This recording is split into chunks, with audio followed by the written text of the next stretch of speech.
Hello, good morning students. આજે આપણે kelvin ચક્ર C3 પથ વિશે સમજીશું. કેલ્વિન ચક્રને અન્ય નામથી પણ ઓળખવામાં આવે છે. કેલ્વિન ચક્રને C3 પથ તરીકે પણ ઓળખવામાં આવે છે. તેને જૈવસંશ્લેષણ તબક્કા તરીકે પણ ઓળખવામાં આવે છે અને એને અંધકાર પ્રક્રિયા તરીકે પણ ઓળખવામાં આવે છે. તો કેલ્વિન ચક્રની થિયરી તમને કોઈ પણ ક્વેશ્ચનથી પૂછી શકાય. કેલ્વિન ચક્ર અથવા C3 પથ અથવા તો અંધકાર તબક્કો અથવા જૈવ સંશ્લેષણ તબક્કો. કેલ્વિન એમાં તમારે પહેલો પોઈન્ટ સમજવાનો છે કે કેલ્વિન અને તેમના સાથીદારોએ સંપૂર્ણ પરિપથ વિશેનું સંશોધન કરી, એટલે કે C3 પથ, એનું C3 પરિપથ.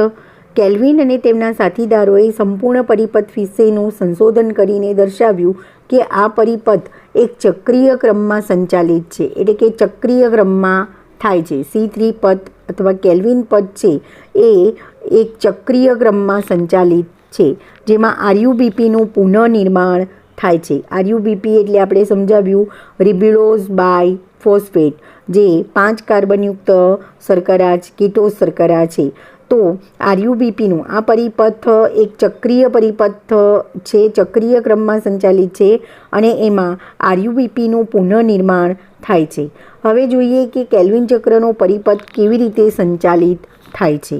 તો કેલ્વિન ચક્રમાં બધી જ પ્રકાશ સંશ્લેષિત કેલ્વિન ચક્ર એ ક્યાં થાય છે? તો કેલ્વિન ચક્ર એ બધી જ પ્રકાશ સંશ્લેષિત વનસ્પતિઓમાં થાય છે. જે પણ વનસ્પતિઓ પ્રકાશ સંશ્લેષણની ક્રિયા કરે છે એ બધી જ વનસ્પતિઓમાં કેલ્વિન ચક્ર જોવા મળે છે.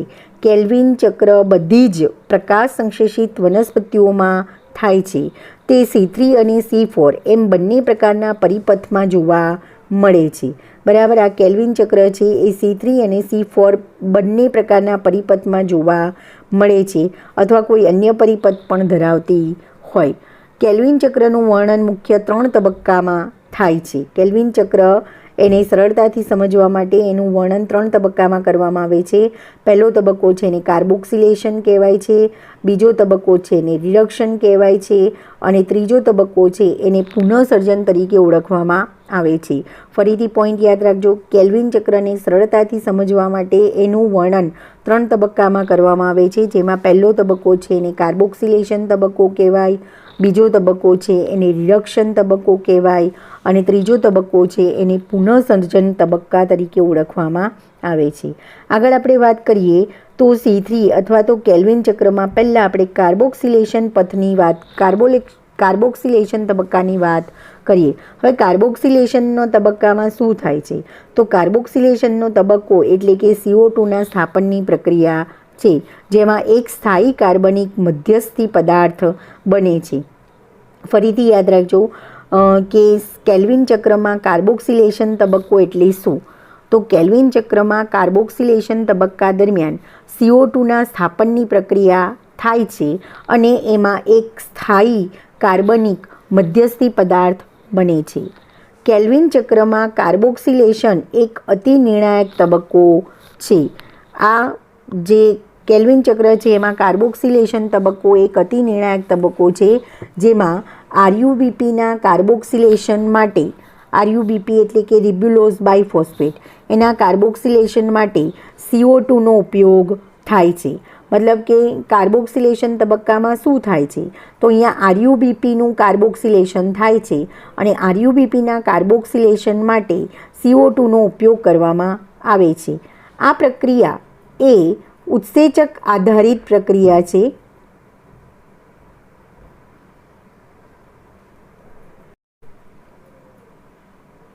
કાર્બોક્સિલેશનની પ્રક્રિયામાં RuBPના કાર્બોક્સિલેશન માટે CO2નો ઉપયોગ થાય છે અને આ પ્રક્રિયા ઉત્સેચક RuBP કાર્બોક્સિલેઝ દ્વારા ઉત્તેજિત થાય છે. મતલબ કે RuBP છે એ RuBPનું કાર્બોક્સિલેશન માટે કોણ જવાબદાર છે? તો RuBPના કાર્બોક્સિલેશન માટે એક ઉત્સેચક જવાબદાર છે, જેને RuBP કાર્બોક્સિલેઝ ઉત્સેચક તરીકે ઓળખવામાં આવે છે. RuBPના કાર્બોક્સિલેશન માટે એક ઉત્સેચક જવાબદાર છે, જેને RuBP કાર્બોક્સિલેઝ ઉત્સેચક તરીકે ઓળખવામાં આવે છે. જેના પરિણામ સ્વરૂપે 3 પીજીએના 2 અણુઓ પ્રાપ્ત થાય છે.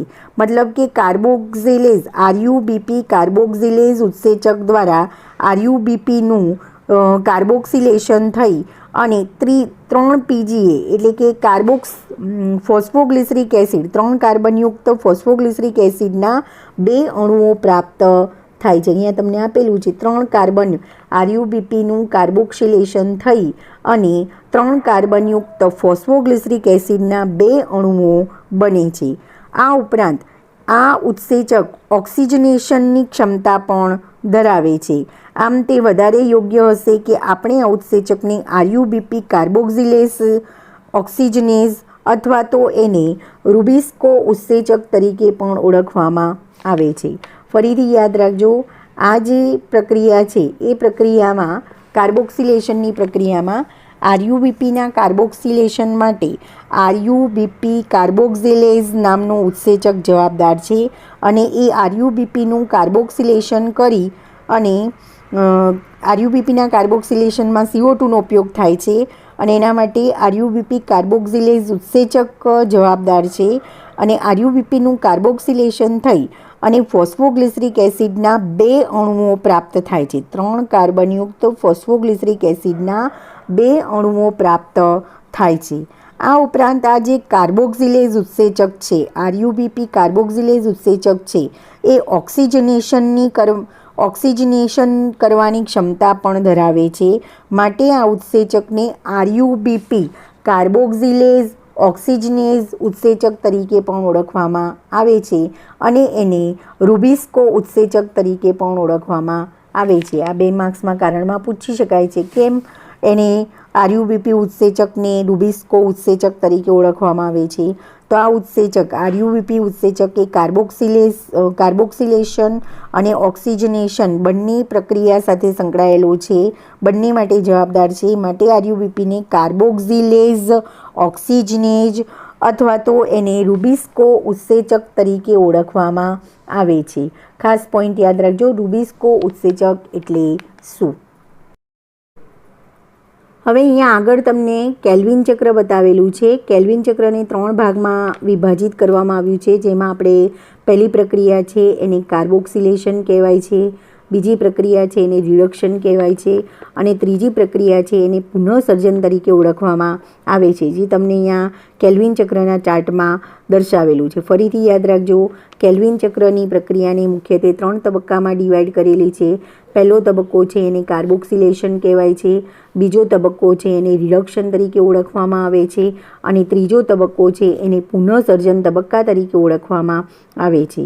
જેમાં આપણે પહેલાં કાર્બોક્સિલેશન તબક્કાની વાત કરી કે કાર્બોક્સિલેશન તબક્કામાં રિબ્યુલોઝ 1,5-બાયફોસ્ફેટ એટલે કે આરયુબીપી એ CO2 સાથે જોડાઈ અને કાર્બોક્સિલેશન કરી અને ફોસ્ફોગ્લિસરિક એસિડ એટલે કે PGA 3 કાર્બનયુક્ત ફોસ્ફોગ્લિસરિક એસિડના 2 અણુઓ પ્રાપ્ત કરે છે. ફરીથી યાદ રાખજો, રિબ્યુલોઝ બાયફોસ્ફેટ એનું CO2ની સાથે જોડાઈ કાર્બોક્સિલેશન થઈ અથવા રિબ્યુલોઝ 1,5-બાયફોસ્ફેટ આરયુબીપીનું કાર્બોક્સિલેશન થઈ એટલે કે CO2 સાથે જોડાઈ અને 3 કાર્બનયુક્ત ફોસ્ફોગ્લિસરિક એસિડના 2 અણુઓનું નિર્માણ કરે છે. ટૂંકમાં એમ કહી શકાય કે આરયુબીપીના કાર્બોક્સિલેશનની પ્રક્રિયાના અંતે 3 કાર્બનયુક્ત ફોસ્ફોગ્લિસરેટ અથવા તો PGAના 2 અણુઓ પ્રાપ્ત થાય છે અને એના માટે જવાબદાર ઉત્સેચક છે એને આરયુબીપી કાર્બોક્સિલેઝ તરીકે ઓળખવામાં આવે છે. આરયુબીપી કાર્બોક્સિલેઝ ઉત્સેચક ઓક્સિજનેશનની પ્રક્રિયા માટે પણ જવાબદાર છે, માટે એને આરયુબીપી કાર્બોક્સિલેઝ ઓક્સિજનેઝ ઉત્સેચક પણ કહેવાય છે. ટૂંકમાં એને રૂબિસ્કો ઉત્સેચક તરીકે પણ ઓળખવામાં આવે છે. આગળ આપણે વાત કરીએ રિડક્શન પ્રક્રિયાની. તો રિડક્શનની પ્રક્રિયા દરમિયાન શું થાય છે? આ સેકન્ડ પ્રક્રિયા છે અથવા કેલ્વિન ચક્રનો જે બીજો તબક્કો છે એને રિડક્શન કહેવાય છે અને એ પ્રક્રિયા દરમિયાન ગ્લુકોઝનું નિર્માણ કરતી પ્રક્રિયાઓની આ એક શૃંખલા છે. મતલબ કે રિડક્શન પ્રક્રિયા દરમિયાન ગ્લુકોઝ અથવા તો સ્ટાર્ચનું નિર્માણ થાય છે અને આ એક રિડક્શન પ્રક્રિયાની એક આખી શૃંખલા છે જે દરમિયાન ગ્લુકોઝનું નિર્માણ થાય છે. આ તબક્કામાં શું થાય છે? તો આ તબક્કામાં પ્રત્યેક CO2 અણુનું સ્થાપન કરવા માટે એટીપીના 2 અણુઓનો ઉપયોગ ફોસ્ફોરાયલેશન માટે થાય છે. NADPHના ફરીથી યાદ રાખજો, આ જે રિડક્શન પ્રક્રિયા છે એમાં CO2ના અણુનું સ્થાપન કરવા માટે એટીપીના 2 અણુઓનો ઉપયોગ થાય છે અને એટીપીના 2 અણુઓનો ઉપયોગ ફોસ્ફોરાયલેશન માટે થાય છે. NADPHના 2 અણુઓનો ઉપયોગ રિડક્શન માટે થાય છે. NADPHના 2 અણુઓનો ઉપયોગ રિડક્શન માટે થાય છે અને એટીપીના 2 અણુઓનો ઉપયોગ ફોસ્ફોરાયલેશન માટે થાય છે. તો અહીંયા 2 PGA એટલે કે 2 phosphoglyceric acid plus 2 ATP plus 2 NADPH ભેગા મળી અને 2 ટ્રાયોસ ફોસ્ફેટ PGAL ફોસ્ફોગ્લિસરાલ્ડિહાઇડનું નિર્માણ કરે છે. ફરીથી યાદ રાખજો, 2 PGA એટલે કે 2 ફોસ્ફોગ્લિસરેટ અથવા PGA ફોસ્ફોગ્લિસરિક એસિડ, 2 ATP અને 2 NADPH જોડાઈ અને 3 કાર્બન 2 ટ્રાયોસ શર્કરા 2 ટ્રાયોસ ફોસ્ફેટ 2 PGALનું નિર્માણ કરે છે. રિડક્શન તબક્કામાં 2 PGA એટલે કે ફોસ્ફોગ્લિસરિક એસિડ, 2 ATP અને 2 NADPHનો ઉપયોગ થઈ અને 2 ટ્રાયોસ ફોસ્ફેટ મતલબ કે PGALનું નિર્માણ થાય છે. 2 PGAL બને છે. આ પરિપથમાં ગ્લુકોઝનો એક અણુ બનવા માટે CO2ના 6 અણુઓનું સ્થાપન અને ચક્રનું ચક્રીયકરણ 6 વખત જરૂરી છે. હવે ગ્લુકોઝના એક અણુનું નિર્માણ કરવા માટે અથવા તો ગ્લુકોઝના એક અણુ બનાવવા માટે CO2ના 6 અણુનું સ્થાપન જરૂરી છે. ખાસ યાદ રાખજો, ગ્લુકોઝના એક અણુના નિર્માણ માટે CO2ના 6 અણુ જરૂરી છે. CO2ના 6 અણુનું સ્થાપન જરૂરી છે. એટલા માટે આ ચક્રનું ચક્રીયકરણ 6 વખત જરૂરી છે. તો અહીંયા ગ્લુકોઝના એક અણુના નિર્માણ માટે 6CO2 plus 6 RUBP gives 12 PGL. એમાં 10 PGLના અણુઓ પુનઃસર્જનમાં વપરાશે અને 2 PGLના અણુઓમાંથી ગ્લુકોઝનું નિર્માણ થશે. ફરીથી અહીંયા યાદ રાખજો, રિડક્શનની પ્રક્રિયા દરમિયાન અહીંયા જે કેલ્વિન ચક્ર છે એ દરમિયાન ગ્લુકોઝના એક અણુ બનવા માટે CO2ના 6 અણુઓનું સ્થાપન થવું જરૂરી છે. મતલબ કે આ ચક્રનું ચક્રીયકરણ 6 વખત થવું જરૂરી છે. તો અહીંયા સમીકરણ થશે 6CO2 plus 6 RUBP is equal to શું બનશે? તો 12 PGALના અણુઓ પ્રાપ્ત થાય છે. ફોસ્ફોગ્લિસરાલ ટ્રાયોસ ફોસ્ફેટ PGALના અણુઓ પ્રાપ્ત થાય છે. 12 PGALમાંથી 10 PGALના અણુઓ RUBPના પુનઃસર્જનમાં વપરાશે, જ્યારે 2 PGALના અણુઓ એ ગ્લુકોઝના નિર્માણમાં વપરાય છે. ફરીથી યાદ રાખજો, રિડક્શનની પ્રક્રિયામાં ગ્લુકોઝના એક અણુનું નિર્માણ કરવા માટે કાર્બન ડાયોક્સાઇડના 6 અણુઓનું સ્થાપન થવું જરૂરી છે. મતલબ કે આ ચક્રનું ચક્રીયકરણ 6 વખત થવું જરૂરી છે. તો 6CO2 પ્લસ 6 RUBP એટલે અહીંયા સમીકરણ થશે 6 કાર્બન ડાયોક્સાઇડના અણુ પ્લસ 6 RUBPના અણુઓ ભેગા થઈ અને 12 PGAL ટ્રાયોસ ફોસ્ફેટનું નિર્માણ કરશે. જે પૈકીના 12 PGAL ફોસ્ફોગ્લિસરાલ્ડિહાઇડ પૈકીના 10 PGAL છે એનું RUBPના પુનઃનિર્માણમાં ઉપયોગ કરવામાં આવે છે, પુનઃસર્જનમાં ઉપયોગ કરવામાં આવે છે, જ્યારે 2 PGALના અણુઓ ગ્લુકોઝના નિર્માણમાં વપરાય છે. ફરીથી યાદ રાખજો, આ જે કાર્બોક્સિલેશન અને રિડક્શનની પ્રક્રિયાના અંતે જે 12 PGALના અણુઓ બને છે એ 12 PGALના અણુઓ પૈકી 10 PGALના અણુઓ RUBPના પુનઃસર્જન માટે વપરાય છે, જ્યારે 2 PGALના અણુઓ એ ગ્લુકોઝના નિર્માણ માટે વપરાય છે. 2 PGALના અણુઓ એ ગ્લુકોઝના નિર્માણ માટે વપરાય છે. હવે કેલ્વિન ચક્રના ત્રીજા તબક્કાની વાત કરીએ તો એને પુનઃસર્જન તબક્કો કહેવાય છે. આ ચક્રને અવરોધ કે ખલેલ વિના સતત ચાલુ રહેવા માટે CO2ના ગ્રાહી અણુ RuBPનું પુનઃસર્જન થવું જરૂરી છે.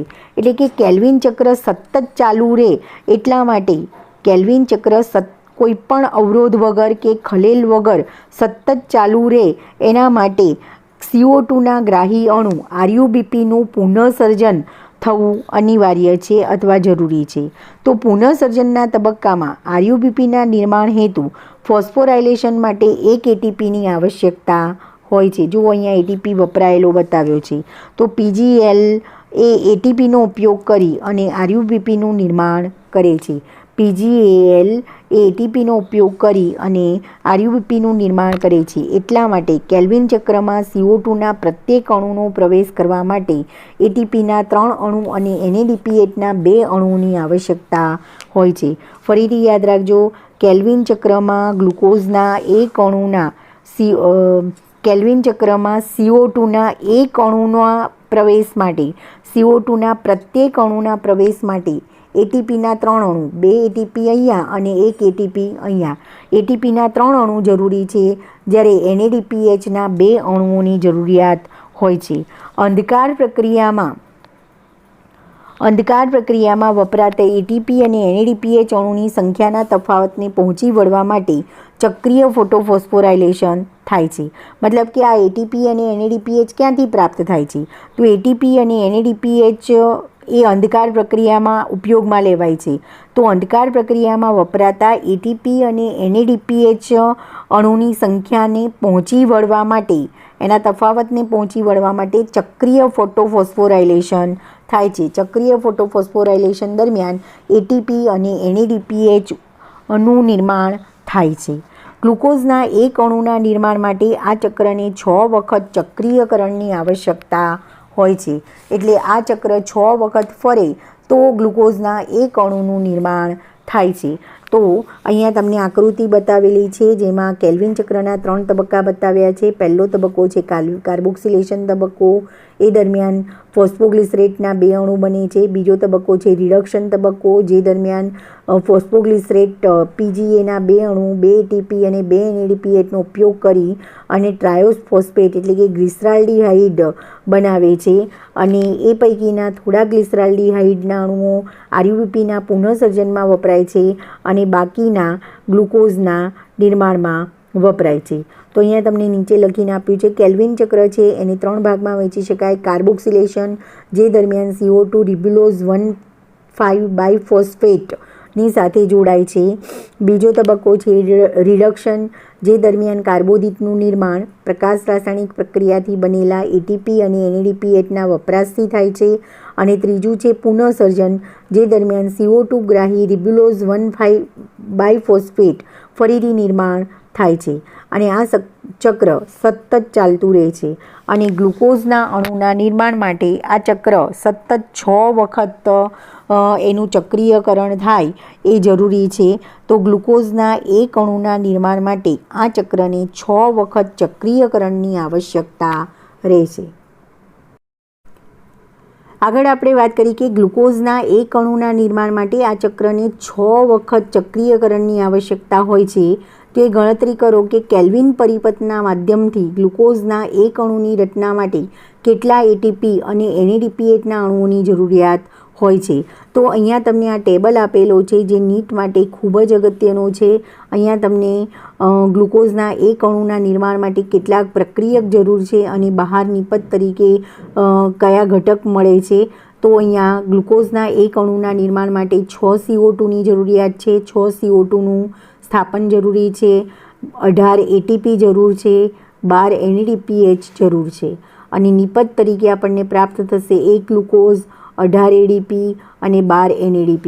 હવે અહીંયા 18 ATP અને 12 NADPH કેવી રીતે વપરાય છે એની આપણે વાત કરીએ. તો આપણે કીધું કે 1 CO2ના સ્થાપન માટે 3 ATPની જરૂરિયાત છે. તો 6 CO2ના સ્થાપન માટે 18 ATPની જરૂરિયાત રહેશે અને 1 CO2ના સ્થાપન માટે 2 NADP જરૂરી છે. તો 6 CO2ના સ્થાપન માટે 12 NADPHની જરૂરિયાત છે. ટૂંકમાં તમારે અહીંયા ગણતરી આવી રીતે યાદ રાખવાના છે કે ગ્લુકોઝના એક અણુના નિર્માણ માટે 6 CO2ની જરૂરિયાત છે, 18 ATP જરૂરી છે અને 12 NADPH જરૂરી છે. અને નિપજ તરીકે શું પ્રાપ્ત થાય છે? તો નિપજ તરીકે આ પ્રક્રિયામાં એક ગ્લુકોઝનું અણુ પ્રાપ્ત થાય છે, 18 ADP અને 12 NADP પ્રાપ્ત થાય છે.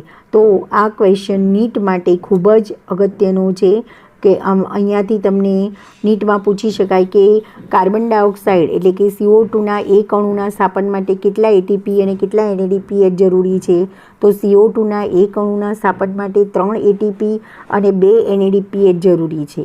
જ્યારે CO2ના 6 અણુના સ્થાપન માટે કેટલા ATP અને કેટલા NADPH જરૂરી છે? તો 6 CO2ના સ્થાપન માટે 18 ATP અને 12 NADPH જરૂરી છે.